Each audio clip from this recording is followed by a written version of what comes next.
Hello students, welcome to my YouTube channel जीत की तैयारी बाई स्वाति। हाय स्टूडेंट्स, आप सभी लोग कैसे हैं। उम्मीद करती हूँ आप सभी लोग अच्छे होंगे और अपनी तैयारी में शानदार तरीके से लगे होंगे। तो स्टूडेंट्स, आज की इस वीडियो में हम आपको कुछ बताने जा रहे हैं जो बहुत ही ज़्यादा इम्पोर्टेंट है। इसमें मैं आपको कुछ मोटिवेट करने के लिए कुछ बोलूँगी, काश आप उनसे मोटिवेट हो जाएं। तो बढ़ते हैं वीडियो की तरफ। तो दोस्तों, आप लोग जैसा कि जानते हैं, यूपी पुलिस एग्ज़ाम जो है वो 17 और 18 तारीख को कंडक्ट कराया गया है। ठीक है, अभी हाल ही में कराया गया था 17 फरवरी और 18 फरवरी को। जैसे ही ये एग्ज़ाम पहली शिफ्ट में हुआ 17 तारीख को, बच्चे बहुत ही ज़्यादा उत्साहित थे। इस एग्ज़ाम को देने के लिए बहुत सारे बच्चों ने फॉर्म भरा। आप जानते ही हैं कितने बच्चों ने फॉर्म भरा है। 50 लाख से अधिक बच्चों ने फॉर्म भरा था और एग्ज़ाम देने के लिए 48 लाख जो बच्चे थे उन्हें एलिजिबल किया गया था। ये सब देखते हुए 48 लाख बच्चे जो थे, ये इनमें से कुछ और कम हुए होंगे जिन्होंने परीक्षाएं छोड़ी हैं, और जो देने गए थे थोड़े कम ही होंगे 48 लाख से। आपको पता है ये पेपर 2 दिन कंडक्ट कराया गया था, 17 फरवरी और 18 फरवरी। 2 दिन कंडक्ट कराने के बाद इस पेपर को दो शिफ्ट में बांटा गया था। 17 तारीख को 2 शिफ्ट में पेपर होगा और 18 तारीख को 2 शिफ्ट में पेपर होगा। जैसा कि आप जानते हैं कि जो 17 तारीख का पेपर हुआ है कितना इजी रहा है। बच्चे ये पेपर देख के कितने उत्साहित हो गए थे।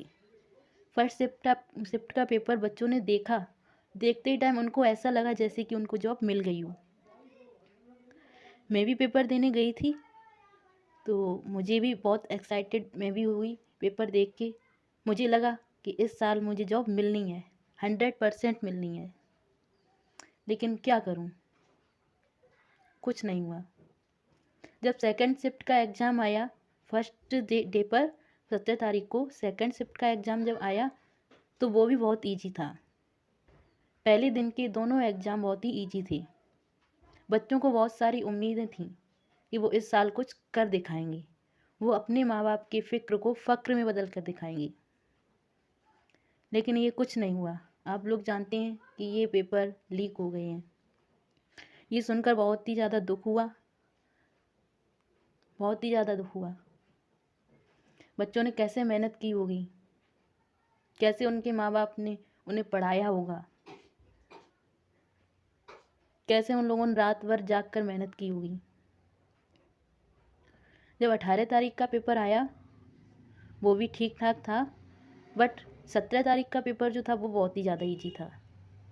और जो 18 तारीख का था पेपर वो भी सही था। पढ़े होंगे जो लोग उन्हें पता होगा कैसा पेपर था। बट यूपी एग्ज़ाम के जो पेपर थे, यूपी पुलिस एग्ज़ाम के, बहुत ही ईजी आए थे। पेपर ईजी आए तो पेपर लीक हो गया। पता है बच्चों ने कर लिया तो पेपर लीक। लेकिन आपको हम बता दें, मैंने जिस प्रकार फर्स्ट शिफ्ट का पेपर बनाया था 17 तारीख का, वीडियो बनाई आपके लिए, उसमें आंसर की बताई आंसर क्या है क्वेश्चन के। तो मैंने सोचा सेकंड शिफ्ट का भी बना दूं। सेकंड शिफ्ट का भी बनाया। कंफर्म नहीं था पेपर लीक हुआ है या नहीं हुआ है, लेकिन जब कंफर्म पता चला 18 तारीख को,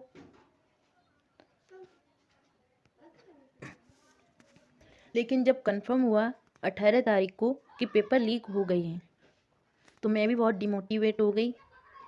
मेरा भी ये वीडियो बनाने का मन नहीं हुआ, इसलिए मैंने आपकी 18 तारीख की कोई भी वीडियो नहीं बनाई। मैंने सोचा बच्चों को आंसर की दूंगी। मैंने ये देखिए आपके लिए पीडीएफ भी बना ली थी।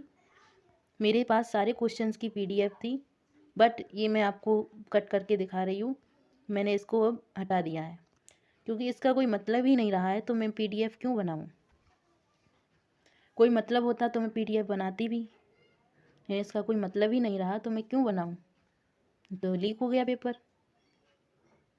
कई बच्चों की उम्मीदें जुड़ी हुई थी कि इस बार वो अपने ऊपर वर्दी देखेंगे, अपने माँ बाप को गर्व महसूस कराएंगे, लेकिन सभी का सपना एक पल में समाप्त हो गया। लेकिन आपको मैं बता दूं, आपको अपना हौसला नहीं तोड़ना है। लेकिन सभी का सपना एक पल में समाप्त हो गया।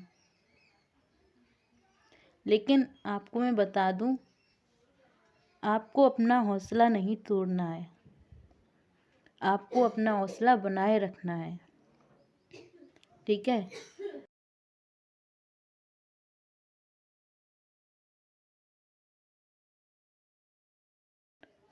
हम अपनी तैयारी में मजबूत होकर लेंगे, अपनी तैयारी को ढंग से करें। ये नहीं एक एग्ज़ाम चला गया तो हम उसी के ऊपर परेशान होते रहें। ये हो सकता है पेपर आपका री एग्ज़ाम हो, ये दोबारा से हो सकता है पेपर, जहाँ तक है वहाँ तक, क्योंकि बच्चे भी बहुत ज़्यादा प्रदर्शन कर रहे हैं।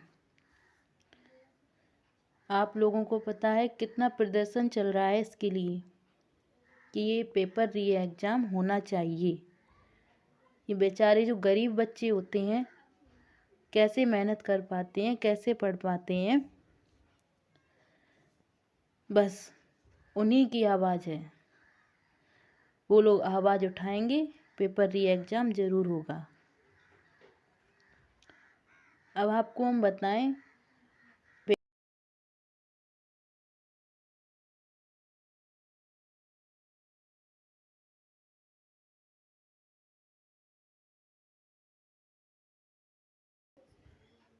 मैं एक बात बताना चाहती हूँ जो आपके लिए बहुत ज़्यादा इम्पोर्टेंट है। मैंने एक वीडियो बनाई थी रीजनिंग आंसर की, तो उस पर मेरे पास कमेंट आया, मैम क्या करूँ, सारे एग्ज़ाम फेल हो गए, क्या करूँ, अब तो मरने का मन कर रहा है।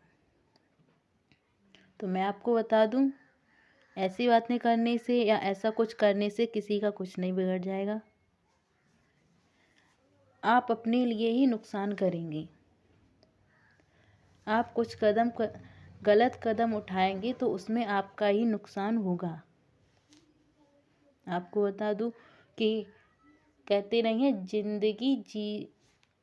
जिंदगी एक संघर्ष है। इस संघर्ष में हर तरह की परेशानियां आएंगी। ठीक है, क्या है, जिंदगी एक संघर्ष है। इस संघर्ष में हर तरह की परेशानियां आएंगी।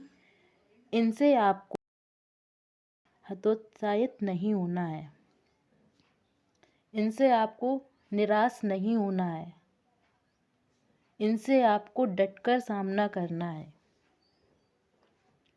ठीक है।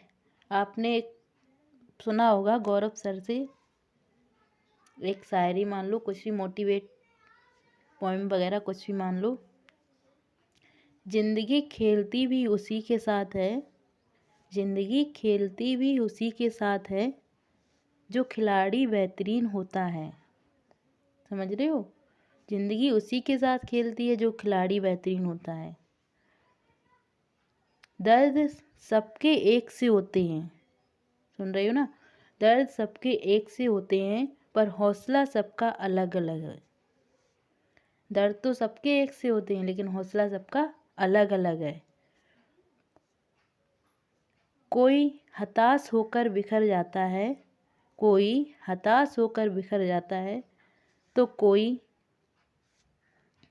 क्या है आगे, तो कोई संघर्ष करके निखर जाता है। ठीक है, हमें हताश नहीं होना है, हमें अपने संघर्ष में लगे रहना है। ठीक है। और आपने एक सुना होगा, दुनिया उसी की कदर करती है, दुनिया उसी की कदर करती है जो खुद को कीमती बनाता है। दुनिया उसी की कदर करती है जो खुद को कीमती बनाता है, उसकी नहीं जो जरा सी मुसीबत देखकर हार मान जाता है। ठीक है।